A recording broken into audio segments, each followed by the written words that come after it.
A Pontevedra exiliada protagonizará en novembro o mes da memoria. O Concello presentou hoxe unha ampla programación que se desenvolverá dende o 5 ata o día 27.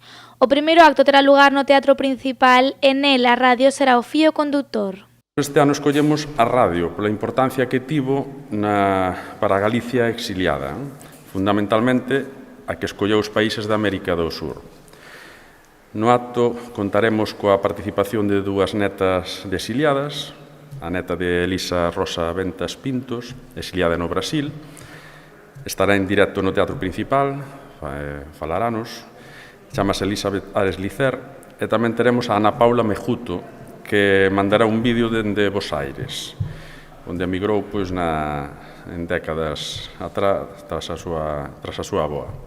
A segunda cita será a tradicional ofrenda floral aos 12 pontevedreses asasinados o 12 de novembro de 1936. O acto terá lugar neste monolito ás 7 da tarde. Este ano falará Begoña Camaño, neta de Amancio Camaño, asesinado ese día, e de Matilda Camaño. Matilda non se exiliou, marchou de Pontevedra para vivir en Compostela, pero si cruzaron o Atlántico dous irmáns dela, Alfredo e Manolo, e a súa irmá Angelita co marido. A programación do mes da memoria continuará o venres 20 ás 8 da tarde no Teatro Principal. Será coa proxección da película Nación.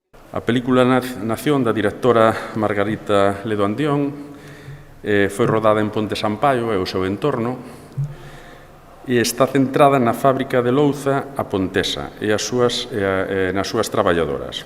En palabras da súa directora, Nación é un film que procura e descoberta antipatriarcal que trata do moito que tardaron as mulleres en ser cidadáns, non só en ter dereito a votar, senón en acceder ao traballo asalariado e ser independente. O mes da memoria pechará coa inauguración dun panel explicativo sobre Josefina Ruti na rúa que leva o seu nome. Ademais, ese mesmo día presentarase no Culturgal un cómic sobre a súa vida. Os berros da motocicleta é o título deste traballo realizado polo ilustrador Kiko da Silva.